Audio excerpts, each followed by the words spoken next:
মদিরা গ্লাসে ঢেলে নিয়ে পান করছে আর অদ্ভুতভাবে হাসছে। মাঝে মাঝে নিজের মনেই বিড়বিড় করে বলছে, এত বড় সাহস! তুই আমার উপরে কথা বলিস, আমার পছন্দ করা জিনিসকে না দিতে অস্বীকার করিস। এবার দেখ কেমন লাগে। লাঠিয়ালের লাঠির আঘাতে মেঝেতে গড়াগড়ি করে কান্না করতে খুব ভালো লাগলো।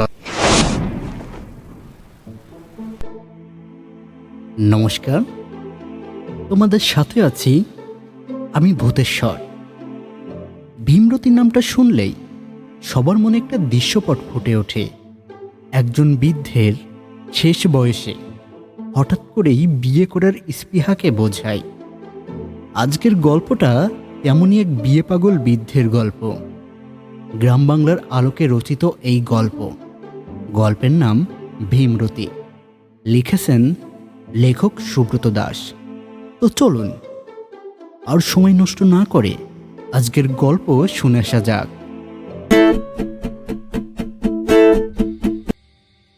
পশ্চিমবঙ্গের একটি ছোট্ট গ্রাম অমরাগাছি। গ্রামের বুক চিরে বয়ে গিয়েছে গঙ্গার অববাহিকা।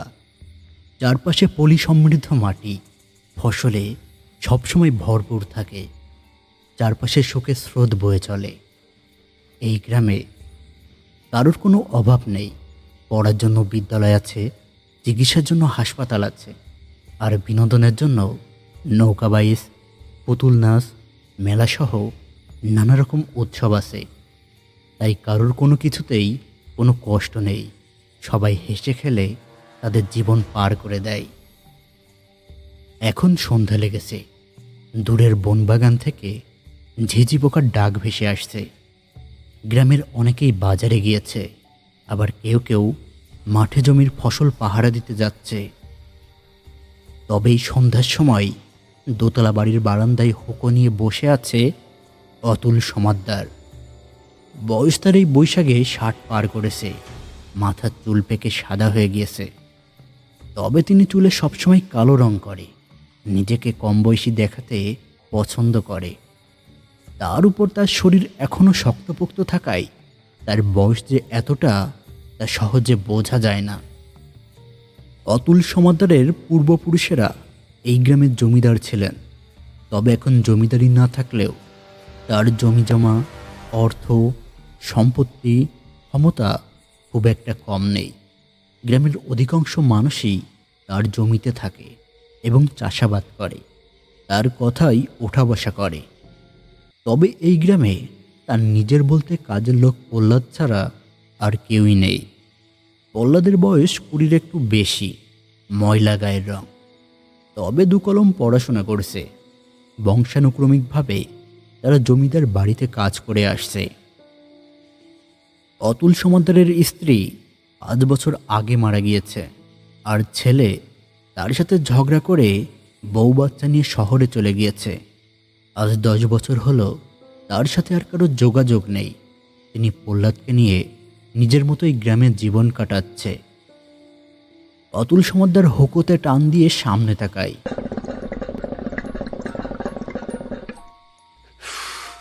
একরাশ অন্ধকার জমা হয়ে আছে। দূর থেকে মন্দিরের সন্ধ্যা আরতির ঘণ্টাধ্বনি ভেসে আসছে। তিনি এক মনে সেই শব্দ শুনছে। তখনই প্রহ্লাদ তার কাছে এগিয়ে আসে, মৃদু কণ্ঠে বলল, কর্তা, আজকে কি রান্না করব বলেন তো? অতুল সমাদ্দার কথাটা শুনে বাস্তবে ফিরে আসে। প্রহ্লাদের দিকে তাকিয়ে বলল, তুই যাই রান্না করবি কর, তাতে আমার কিছু যায় আসে না। সত্যি কথা বলতে তোর হাতের রান্না খেতে আর ভালো লাগে না রে। এখন কোনো মেয়ে মানুষের হাতের রান্না হলে খুব ভালো হয়। কথাটা শুনে প্রহ্লাদ মুখটা ভার করে দাঁড়ায়। কাতর কণ্ঠে বলল, এই কথা বলবেন না কর্তা। আপনি আমারে তাড়িয়ে দিলে আমি কোথায় যাব? আপনি যে আমার মা বাপ। বাপ মারা যাওয়ার পর আপনার কাছে বড় হয়েছি, আর আপনি এখন আমারে তাড়িয়ে দেবেন? তোরে কোথাও তাড়াচ্ছি না রে হতচ্ছাড়া, শুধু বলছি তোর হাতের খাবার আর খেতে ইচ্ছে করছে না।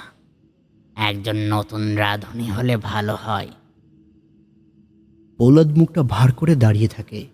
কিছুক্ষণ পর বলল, কিন্তু রাঁধুনি কোথায় পাবেন কর্তা? সেটাই তো ভাবার কথা। কথাটা বলে অতুল সমদ্দার আবার ভাবতে বসে গেল। পুকুর নল গালে পুড়ে গড় গড় করে টানতে থাকে। বেশ কিছুক্ষণ চুপ করে থাকার পর বলল, আচ্ছা প্রহ্লাদ, একটা কথা বলতো। কি কর্তা? বলছি যে আমাকে দেখে কি মনে হয়? আমার বয়স অনেক বেশি, বা আমি বুড়ো হয়ে গিয়েছি? কথাটা শুনে প্রহ্লাদ এবার একটু ভাবনার মধ্যে পড়ে যায়। সে যদি বলে সত্যি তিনি বুড়ো হয়ে গিয়েছে, তবে তার এই কাজটা যে থাকবে না সেটা সে ভালোই বুঝতে পারছে। তবে এখন কি করা যায়? গৃহস্থের মুখে হাসি দেখার জন্য তার মিথ্যে বলতেই হবে। কে রে, কি ভাবছিস এত? আমাকে বুড়ো মনে হয় না জোয়ান মনে হয়, বল তো। অতুল সমুদ্রের কথা শুনে প্রহ্লাদ বাস্তবে ফিরে আসে। সে মুখে হাসি ফুটিয়ে বলল, না মানে, সত্যি কথা বলতে আপনার বয়স যে 60 তা মনে হয় না। আপনাকে দেখে মনে হয় আপনার বয়স 27-28 হবে। কথাটা শুনে অতুল সমুদ্রের মুখে হাসি ফোটে। তিনি বলল, জানি তো আমার এখনো কচি বয়স, তাই তো এই সিদ্ধান্তটা নিয়েছি। কি সিদ্ধান্ত কর্তা? আমি আবার বিয়ে করব। আমার যা জায়গা সম্পত্তি আছে তাই দেখে কেউ না কেউ মেয়ে ঠিক দেবে। কি বলিস তুই? কথাটা শুনে প্রহ্লাদের মাথায় আকাশ ভেঙে পড়ে। সে নিজের মনে বলে ওঠে, আমার মতো জোয়ান মধ্য লোক তাই মেয়ে পাচ্ছে না, এই বুড়ো আবার বিয়ে করবে? ভাবা যায়, বুড়োর এই বয়সে মাথা খারাপ হয়ে গিয়েছে। কি রে, বিড় করে কি বলছিস? অতুল সমুদ্রের কথা শুনে চমকে ওঠে প্রহ্লাদ। তবে নিজেকে সামলে নিয়ে সে বলল, না না, কিছু ভাবছি না। তবে একটা কথা বলবো কর্তা। তুই আবার কি বলবি? প্রহ্লাদ ইতস্তত করতে করতে বলল, আপনার কি এখন বিয়ে করা খুব দরকার? কথাটা শুনে অতুল সমুদ্রের মুখটা গম্ভীর হয়ে যায়। হুকো টেনে তারপর বলল,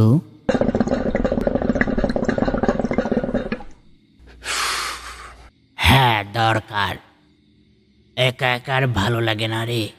একটা সুন্দরী বউ সারা ঘরে দৌড়ে বেড়াবে, আমাকে এও রান্না করে খাওয়াবে, সারাদিন ঝগড়া করবে, আর আমার একাকিত্বের সঙ্গী হবে, আর তোর হাতের রান্না খাওয়া থেকে রক্ষা দেবে। কথাটা শুনে প্রহ্লাদ নিজের মনেই বলে ওঠে, হে রঘুবীর, তুমি রক্ষে করো। যার 3 কাল গিয়ে 1 কালে ঠেকেছে সে আবার বিয়ে করবে, আর আমি এদিকে বুড়ো হয়ে যাচ্ছি, তবুও তোমার একটুও কৃপা হচ্ছে না। আমার কবে যে বিয়ে হবে? কথাটা নিজের মনে বললেও সামনাসামনি সে বলল, তা কর্তা, মেয়েকে তাকে দেখতে কবে আর কখন যাবেন? অতুল সমুদ্র কিছু সময় ভেবে নিয়ে বলল, আমাদের গ্রামের নিতাই দাসের মেয়ে আছে না, ছোট্ট করে 16-17 বছর বয়স হবে, দেখতে শুনতে ভালো, ফর্সা গায়ের রং, বড় বড় চুল, কালো দুটো চোখ, ঠিক যেন নায়িকার মতো।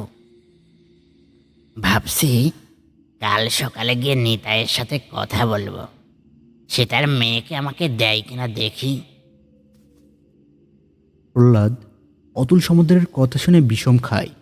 গলা খাকারি দিয়ে নিজের মনেই বলল, বুড়োর আবার পছন্দও আছে, হেন তেন হলে হবে না। এই গ্রামের সব থেকে রূপবতী মেয়েকে বিয়ে করবে বলে ঠিক করেছে, আর আমি এদিকে বুড়োর হাড়ি টেনে টেনে মরছি। বিয়ে কি আমার হবে না? আমার কেউ কি মেয়ে দেবে না? কি রে, আজকে তোর কি হয়েছে?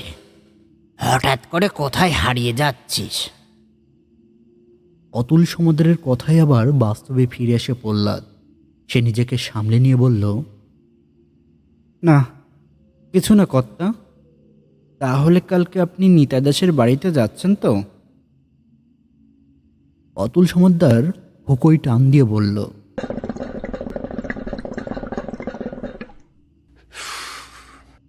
হ্যাঁ, যাব। যা, তুই রাতের রুটি কর। আজকে তাড়াতাড়ি ঘুমিয়ে পড়তে হবে। আজ্ঞে কর্তা।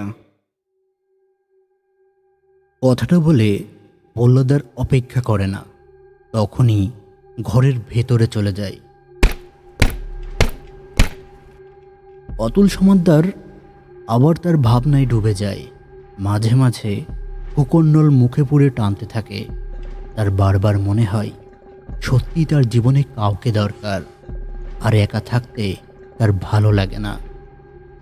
রাতের আহার শেষ করে নিজের বিছানায় এসেছে অতুল সমাদ্দার। রুটি তরকারি খেতে তার আজ আর কষ্ট হয়নি, তবে মনের মধ্যে একটাই ভাবনা চলছে। সকাল হলেই একবার নিতে দাসের বাড়িতে যাবে। তার মেয়ের সাথে বিয়ের কথা পাকাপাকি করতেই হবে। আর যদি বিয়েতে রাজি না হয়, তাহলে কিভাবে বাঁকা আঙুলে ঘি বের করতে হয় সেটা তো তার ভালো করে জানা আছে। টাকা থাকলে যে বাঘের চোখও পাওয়া যায়, আর তার তো পোষা লাঠিয়াল আছে। তারা তার এক আদেশে নিতাই দাসকে ভিটে ছাড়া করতে পিছু হাঁটবে না। কথাটা নিজের মনে বলতে বলতেই শব্দ করে হেসে ওঠে।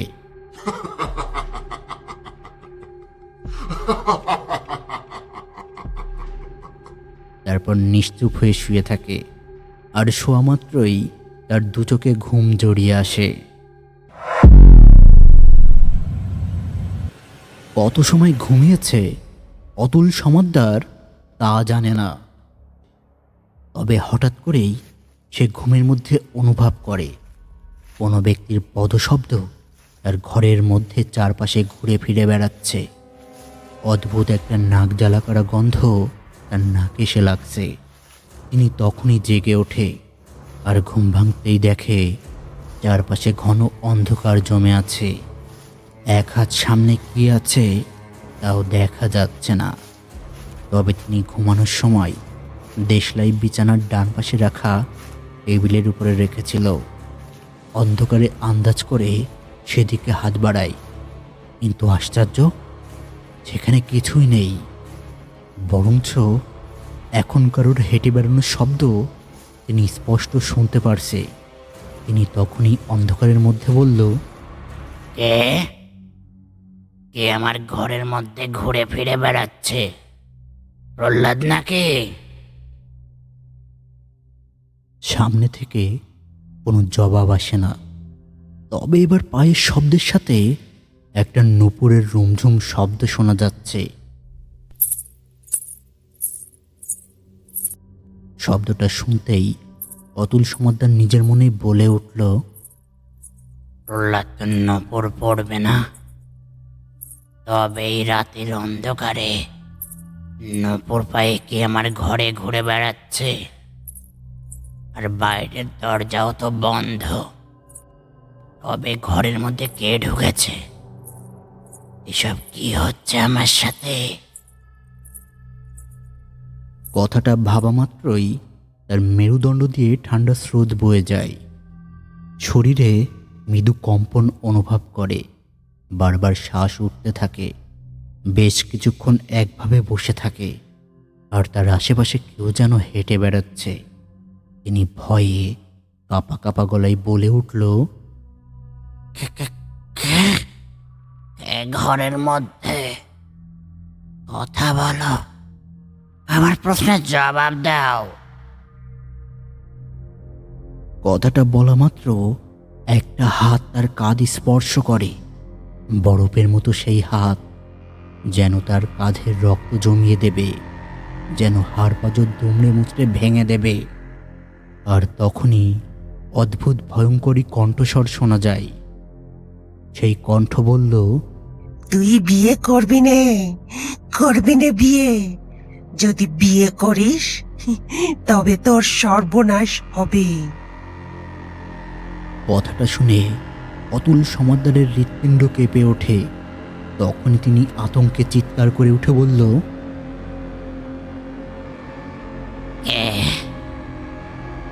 কে কে আমার ঘরের মধ্যে? আর কোনো জবাব দেয় না সে। অদ্ভুতভাবে হেসে ওঠে।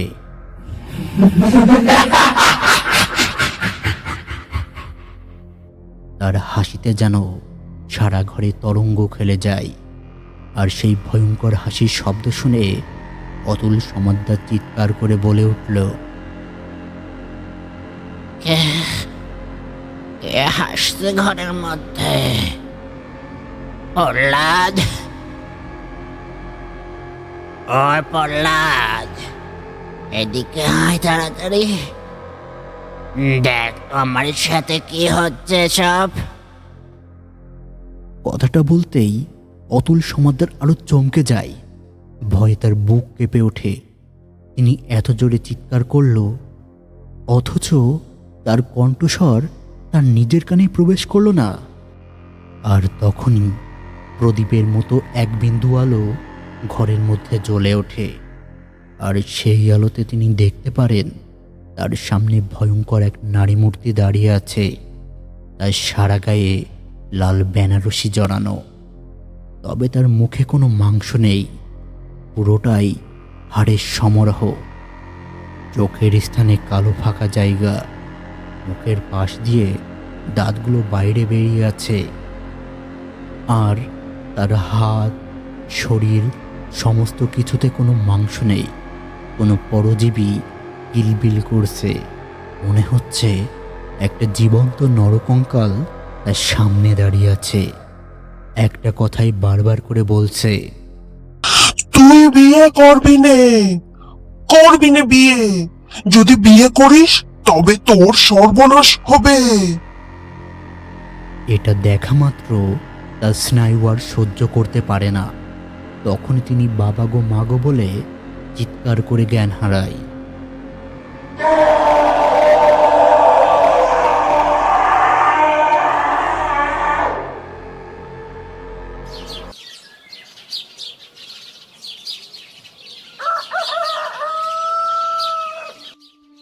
কর্তা চা নিন। সকালবেলা প্রহ্লাদের কণ্ঠস্বরে ঘুম ভাঙে অতুল সমাদ্দারের। তিনি চোখ খুলে সামনে তাকায়। ঘুম জড়ানো গলায় বলল, এই, সকাল হয়ে গিয়েছে?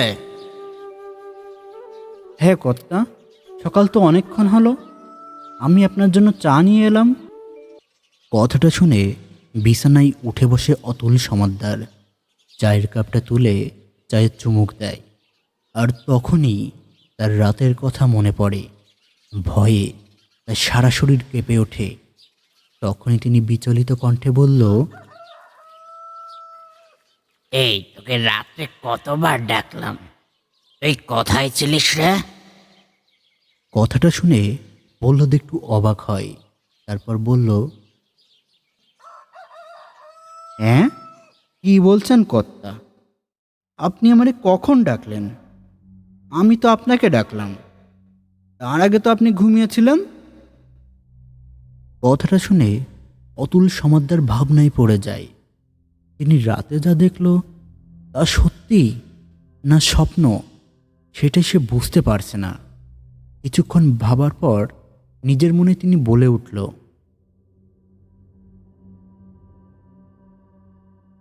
এটা স্বপ্নই হবে হয়তো।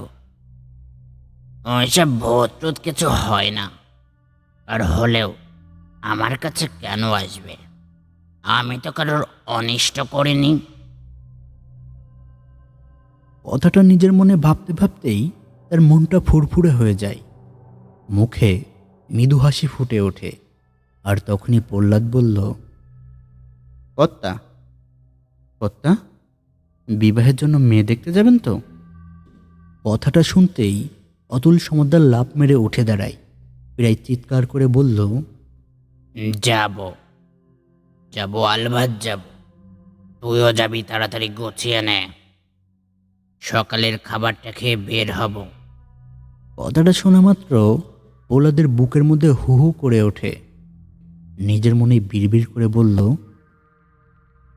বুড়োর এই বয়সে এত রস কোথা থেকে আসে? আর আমার এখনো বিয়ে হলো না, এদিকে ইনি আবার বিয়ে করবে। পোড়া কপাল আমার, আর ভালো লাগে না এইসব। এই রে, দাঁড়িয়ে না থেকে তাড়াতাড়ি সকালের রান্না বান্না করে নে, আমরা বেলা থাকতেই বের হব।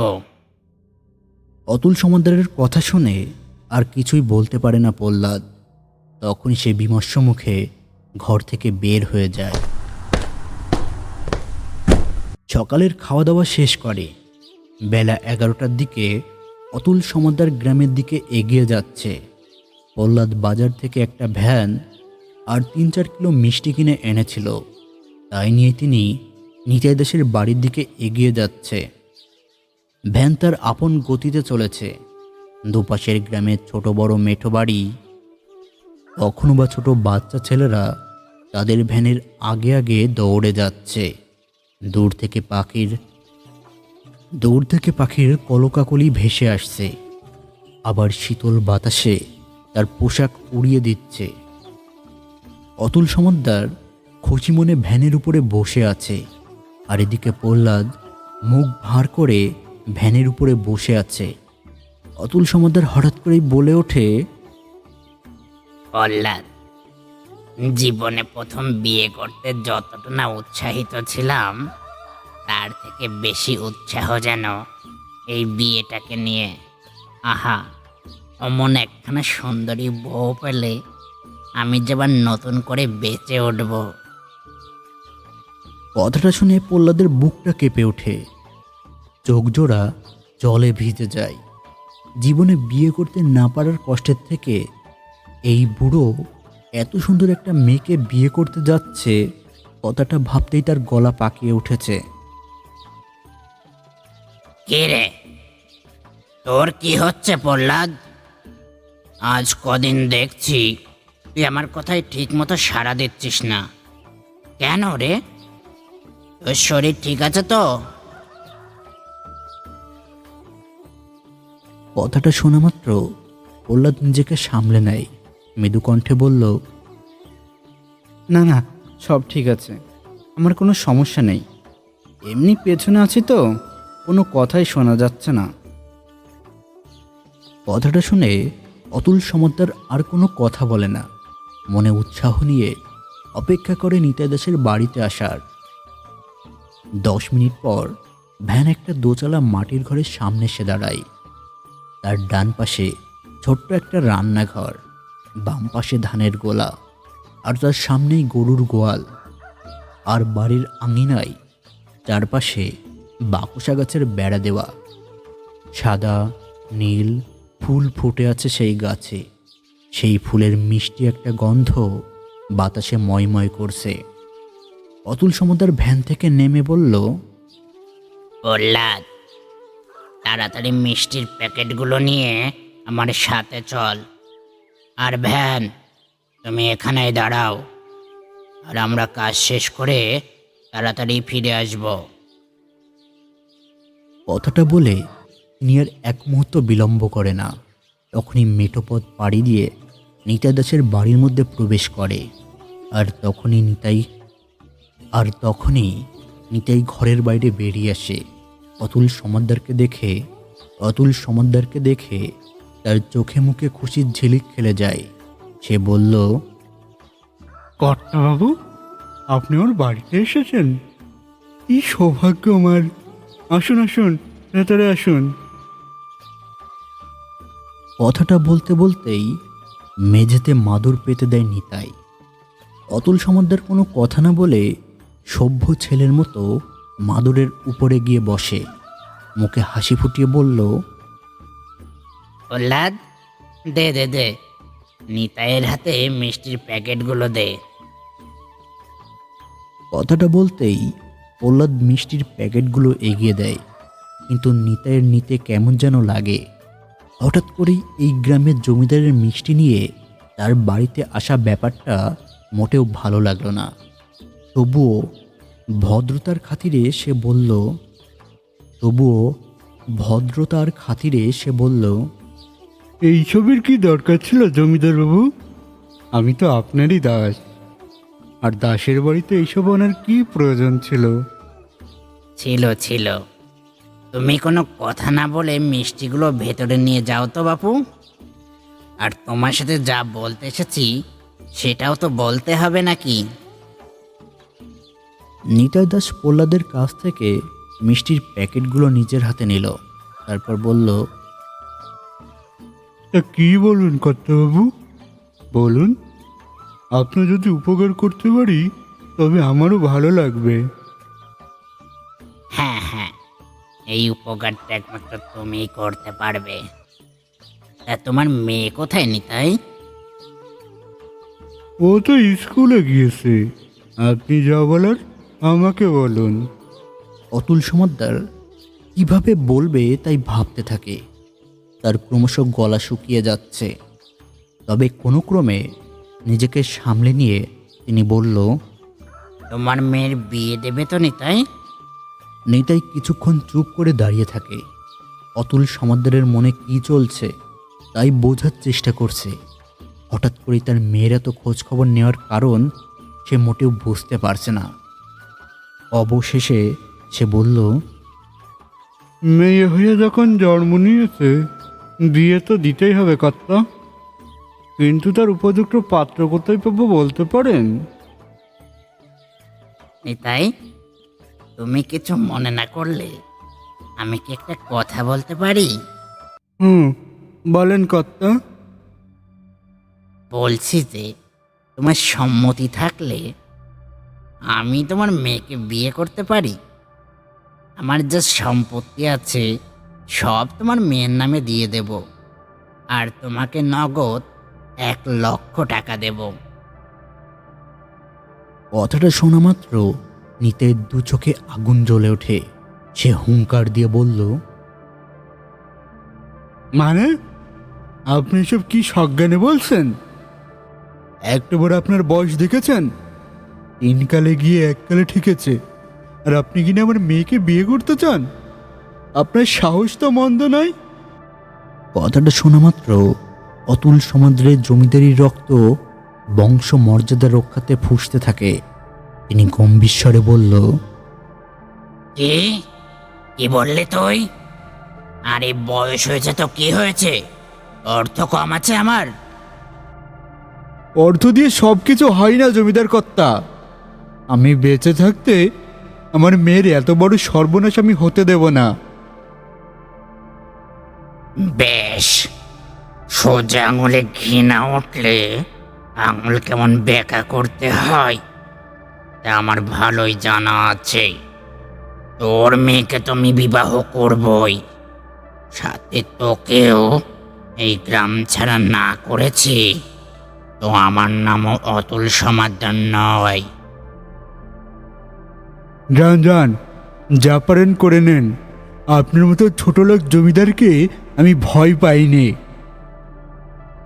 কথাটা শুনেই অতুল সমাদ্রের দু চোখ রাগে ফেটে পড়ে। তখনই তিনি হুঙ্কার দিয়ে বলল, আচ্ছা, তোর সব হিসাব আমি দেখে নেব। প্রহ্লাদ, যা মিষ্টির প্যাকেটটা নিয়ে আয়। প্রহ্লাদ নিতাইয়ের হাত থেকে মিষ্টির প্যাকেট কেড়ে নেয়। তারপর তারা ভ্যানের উপর এসে বসে। ভ্যান চালককে নির্দেশ করে, সোজা বাড়িতে চল। সন্ধ্যা লেগেছে। চারপাশ থেকে ঝিঝি পোকার ডাক ভেসে আসছে।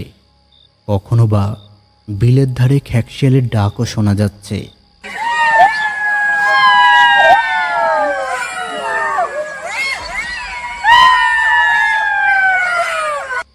তবে এই শব্দের সাথে একটা অনাকাঙ্ক্ষিত ক্রন্দন শব্দ বাতাসে মিশে আছে। আর সেটা আসছে অতুল সমাদ্রের বাড়ির পশ্চিম দিকের ঘর থেকে। একটা 16 বছরের কিশোরী অযোধ্যায় কেঁদে চলেছে। আর ঠিক তারই সামনের বারান্দায় জমিদার অতুল সমাদ্দার একটা কাঁচের বোতলের থেকে মদিরা গ্লাসে ঢেলে নিয়ে পান করছে। আর অদ্ভুতভাবে হাসছে। মাঝে মাঝে নিজের মনেই বিড়বিড় করে বলছে, এত বড় সাহস, তুই আমার উপরে কথা বলিস? আমার পছন্দ করা জিনিসকে না দিতে অস্বীকার করিস? এবার দেখ কেমন লাগে। লাঠিয়ালের লাঠির আঘাতে মেঝেতে গড়াগড়ি করে কান্না করতে খুব ভালো লাগলো, তাই না? যদি মেয়েটা আমার ভালো কথাই দিতিস তবে কি আমার এমনটা করতে হতো? এবার বোঝ জমিদারের সাথে বিয়াদবি করার মজা কেমন। কথাটা বলতে বলতে আবার শব্দ করে হেসে ওঠে অতুল সমাদ্দার। প্রহ্লাদ এগিয়ে যায় অতুল সমাদ্দারের কাছে, মৃদু কণ্ঠে বলল, এটা কি ঠিক করলেন কর্তা? নিতাইকে মেরে ওর মেয়ে তুলে নাকি ঠিক হলো? কে ঠিক আর বেঠিক সেটা তোর থেকে কম জানি না। তুই কথা না বলে আরো দুটো ডিম ভেজে নিয়ে আয়। সে যাচ্ছি কর্তা, কিন্তু মেয়েটা তো কাঁদছে, ওর কি করবেন? অতুল সমাদ্দার গলায় আরেকটু মদিরা ঢেলে বলল,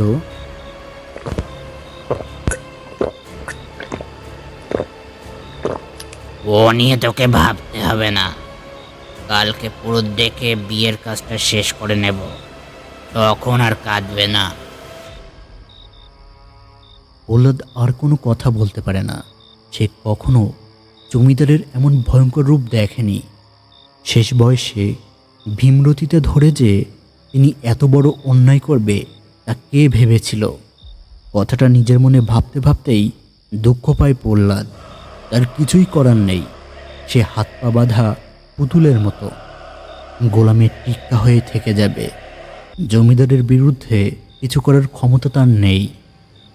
সন্ধ্যায় মদ্যপান ও রাতের আহার সম্পন্ন করে আর এক মুহূর্ত অপেক্ষা করে না অতুল সমাদ্দার।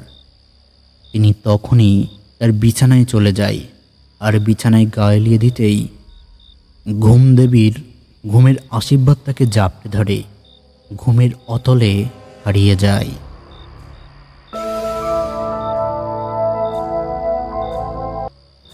কতক্ষণ ঘুমিয়েছে অতুল সমাদ্দার সেটা জানে না। ঘুমের মধ্যে তিনি অনুভব করতে পারে কেউ যেন তার নাম ধরে ডাকছে। অতুল, ও অতুল, ওঠো, ঘুম থেকে ওঠো। কণ্ঠস্বরটা এত ভয়ঙ্কর যে যা শুনে মানুষের হৃৎপিণ্ড হিম হয়ে যাবে। তবে এতেও অতুল সমাদ্দারের ঘুম ভাঙে না। আর তখনই তিনি অন্ধকারের মধ্যে অনুভব করতে পারে তার শরীরের উপর টপ টপ করে কোনো তরল পড়ছে, আর একটা বাজে গন্ধে তার দম নিতে কষ্ট হচ্ছে। আর তখনই অতুল সমাদ্দারের ঘুম ভেঙে যায়। আর ঘুম ভাঙতেই দেখতে পারে তার দিকে দুটো রক্তের মতো লাল চোখ একদৃষ্টে তাকিয়ে আছে। তিনি মনে করে স্বপ্ন দেখছে, তাই ভালো করে চোখ মুছে নিয়ে দেখে, কিন্তু ওই চোখটা একই রকমভাবে তার দিকে তাকিয়ে আছে। কি ভয়ঙ্কর সেই চোখ! যেন রাগে, ক্ষোভে, আক্রোশে তাকে দেখছে। এখনই যেন তার বুকের পাঁজরের মধ্যে হাত ঢুকিয়ে হৃৎপিণ্ড বাইরে বের করে নিয়ে আসবে। এটা দেখে ভয় পেয়ে যায় বৃদ্ধ অতুল সমাদ্দার। কাঁপা কাঁপা গলায় তিনি বলল, কে কে তুমি?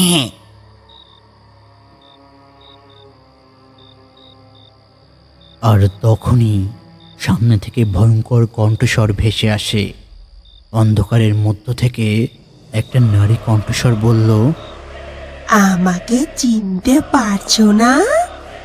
চিনতে পারছো না আমি কে?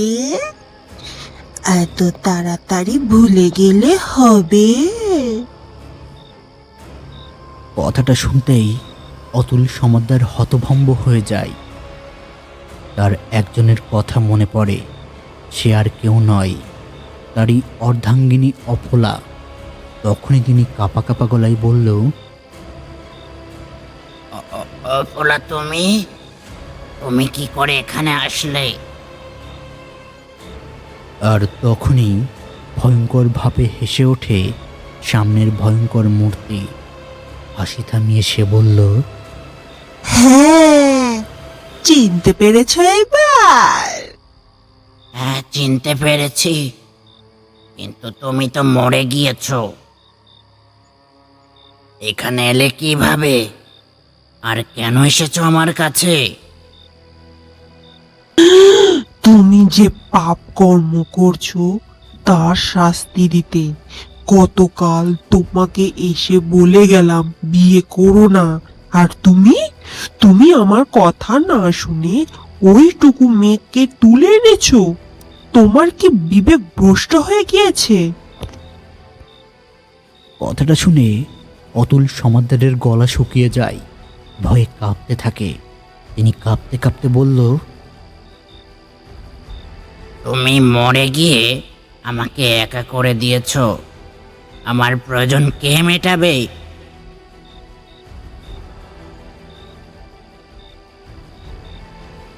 কথাটা শুনে অপরা শব্দ করে হেসে ওঠে আর হাসতে হাসতে বলল,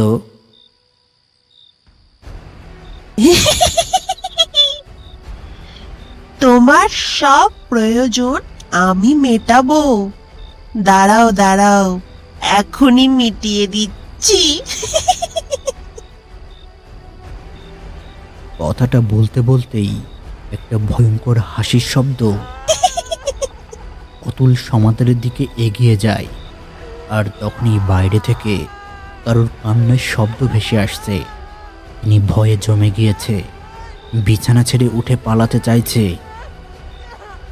কিন্তু তার শরীর এক বিন্দুও নাড়াতে পারছে না। আর তখনই জানালার ফাঁক দিয়ে এক ফালি চাঁদের আলো ঘরের মধ্যে এসে পড়ে। তখনই সে চাঁদের আলোতে দেখতে পারে সামনে যে এগিয়ে আসছে সে রক্ত মাংসের কোনো মানুষ নয়, লাল পেরে সাদা শাড়ি পরা একটা নরকঙ্কাল। তার চোখে আগুন জ্বলছে, মুখের ফাঁক দিয়ে বড় বড় দাঁত বাইরে বেরিয়ে আছে। আর তখনই কঙ্কালসার দুটো হাত এসে তার গলা টিপে ধরে। আর তখনই ওই বিভীষিকা হাসতে হাসতে বলতে থাকে, আর তোমাকে একা থাকতে হবে না, আমার সাথে তোমাকে নিয়ে যাবো এবার। আর তখনই তোমার বিয়ে করার ভূতটাও পালিয়ে যাবে। অতুল সমাদ্দারের দম বন্ধ হয়ে আসে, চোখ উল্টে মণি বাইরে বেরিয়ে আসবে। গলা দিয়ে গোঙানির মতো শব্দ হতে হতে তার চোখের সামনে সবকিছু অন্ধকার হয়ে যায়। আর তখনই ওই বিভীষিকা শব্দ করে হেসে ওঠে।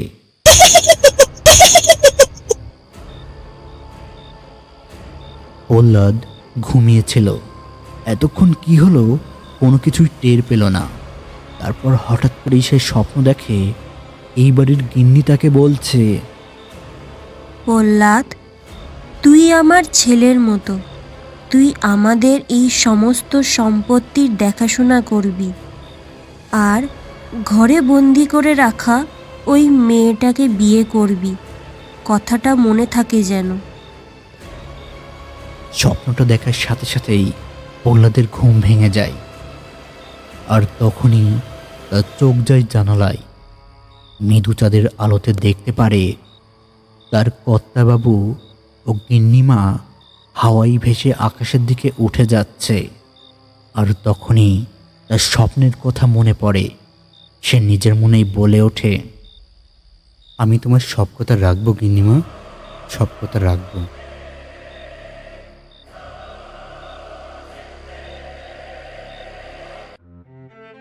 আজকের ঘটনাটা এ পর্যন্তই। তবে ঘটনা যদি ভালো লেগে থাকে তাহলে অবশ্যই চ্যানেলটাকে সাবস্ক্রাইব করে দিও। আর প্রতি সপ্তাহে এমন নিত্য নতুন ঘটনা ও গল্প নিয়ে তোমাদের কাছে হাজির হব। ততক্ষণ সবাই ভালো থেকো, সুস্থ থেকো। শুভরাত্রি।